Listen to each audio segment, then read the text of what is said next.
We'll guide you through how to use emotes in Roblox Blox Fruits. First of all, come to Roblox and come over to the left and go and select Avatar, like so.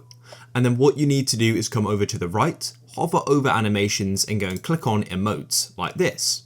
Now head to the top right of this section and click on Equip Emotes, and we'll go and see these different emotes here. So I've already got some set up, and what you can do is go and choose a slot or an emote, for example this one here, and I can then go and choose the emote I want to add here, or I could go and remove it by pressing the cross.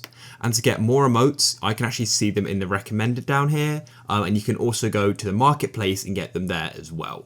So I've already got some set up, so I can now just go and use them. Now here we are in Blox Fruits, and then what you can do is come to the chat in the top left, and you want to type in /e.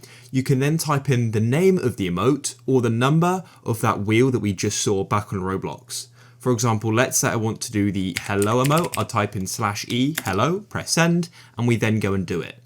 Or alternatively, I could type in /e and then the number of that emote wheel we saw on Roblox, for example 3, and I'll then go and do the emote. It's that simple.